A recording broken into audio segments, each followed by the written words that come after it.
My name's Jamie Munro. I live in Wakefield. I've lived here off and on since for about 40 years. This is my studio where we're sitting right now. I'm a landscape painter mostly, and I'm doing prints a lot now. I'm painting on canvas, but I'm also painting on wood, mostly wood that I'm getting from old canoes, cedar canvas canoes, where you take the canvas off and the canoe is beyond repair, so you're left with these panels of wood that are very light and very nice to work with, and they have some shape to it. So I'm painting acrylic on those pieces of wood. Potential series of paintings. Look at that. So this would have been covered in canvas, right? Yeah. Peel away the canvas. Yeah. And then you just go at it with a sort of reciprocating saw. I use a handsaw and a X-Acto knife too. You can cut it with if I want a nice clean cut. Yeah. But it was I think the other half was in worse shape than this half. I think it was all busted up. So I tend to leave it out in the sun so it bleaches and the rain gives it this gray. And then I'll wash it and then it's ready to go. And what gave you the idea to start using an old canoe as a canvas? Well, I had one of my own, a big one, that was beyond repair, and I took the canvas off, and I was like, well, I don't want to just burn it. Yeah. And then I had done some paintings on wood, so I thought, oh, well, I could do a painting here. So I just started cutting it up. Take my inspiration from everything around me, nature. I grew up with art in my family. My mother was a sculptor and a painter, and I just always enjoyed art and always wanted to do it, so I've kept it going my whole life. In the dead of winter, I'd paint more. I was able to get outside in the summer and do more of the sketching and then do paintings in the winter from those sketches. I was involved in the studio tour, the Chelsea Wakefield Studio Tour, in the 1990s for about 4 years. And I've been on the studio tour now for about the past 5 years. Well, often if I'll do a sketch, I'll do a drawing from nature, or sometimes from a photograph of something where I've seen in the landscape. So I'll start with a fairly realistic sketch where things come into my mind, like what is it that attracted me to this particular image or view, and I try and look for something where it can be expressed in a simple form.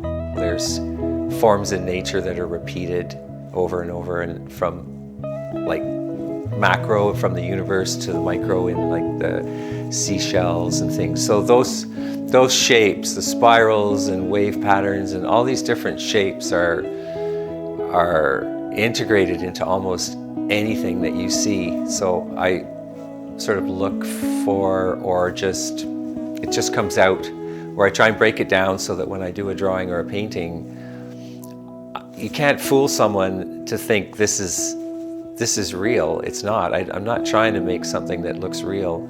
I'm trying to make something that makes people see in their minds something that's real to them. Composition is really, really important to me. That's what I think about a lot, is the composition. And then there's line and color, texture, but the composition is very important. So I feel like, I'd be looking at the landscape, and then all of a sudden, that's the composition that I like, and I just find that it's beautiful. I can't capture that beauty like in 100%, but there's something there in what I'm able to capture that I want to express. People always take their own message from it, or they see something different in it that I didn't even see. Like a lot of times people go, oh, that's makes me think of this, that, and the other thing, and I'm going, holy moly, that's nothing close to what I was trying to show. But I can see why you'd think that. With music, you get to experience seeing people enjoy your music, and then it's done, it's over, or you can record the music. And if you put the music out on recording, there's people who are enjoying it and you don't experience it. So with painting or visual art, it's very different because you're doing it on your own, and if you're not getting feedback from people, then it's done, and then you show it to people and it's like, well, this is it, right? And if someone likes it and they buy it or they take it home with them, then they're experiencing it there. So there's only that moment of applause or whatever, but it helps, it's important, it feels good, because if I just did this and no one ever liked it enough or enjoyed it enough, I would sort of be pretty disappointed, really, I guess. Although I mean, in the end too, you do it for yourself, but it's that much better when it's accepted, right? As a tradesman or an artist or whatever it is, you know, you want to perform well. I've always done a lot of drawing and also pen and ink drawings. The pen and ink drawings I always felt would make good prints, original prints. So I'm doing lino block carving prints, hand prints right now. So this is my summer studio. Okay. Because I like to be closer to outside and I have more space to, when I'm doing my printmaking, to spread stuff up, and then I have to use some spray fixatives, which I don't like to use in the basement. So I have a desk where I do my work on the block. So I'll make a drawing. I have these little fine little carving tools. So what is this material anyways? It's a rubber. It's okay. like a very high quality rubber, and it's, you know, it's only about this thick, and I can do my carving on it. So it goes from that to something that's got all the carving in there. Look at that. That's absolutely beautiful. I have a perfectly flat surface here, which also doubles as a paper cutter. So I can make pieces of paper that are the right size. And I'll take my ink, put it on a flat surface like this. Mm-hmm. Take the roller. You have to get it just the right consistency on your roller, and then you roll it on here. Okay. Till it's a feel, you know, like how much do you want to get on there, but because if you get too much, then it's going to start getting in like your well, it'll overflow basically. So you just want to have a thin layer that you know is wet but not thick, and then you put your paper on there, and then you can I use the back of a spoon. Okay.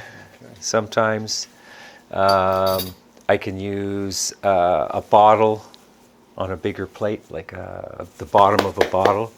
But I like this because then you can feel it, you know, and then you sort of go, looks good, take it off, and there it is. Looks good to me. I feel like I'm in a sanctuary when I'm painting. I have a calmness because it takes my mind away from day-to-day things. And it's also, I feel like it's the most personal contribution I can make to the world, whether it's my small world or if it expands, fine, but it's the most personal thing that I guess my ego can put out is my art, because I always try and make it very much my own. And so as it comes from a place where I'm very methodical in my own mind and in my own process, I feel like it's kind of the only thing that I could really do in my life that's unique. And the rest of it, other than, you know, your family and things, is not that important, but art is very important to me for that reason. Just because I feel like whether I was born with the urge or the gift or whatever it is, it was in my life, and I always felt that's where it's my happy place. So it gave me a sense of security and happiness if I was able to do it.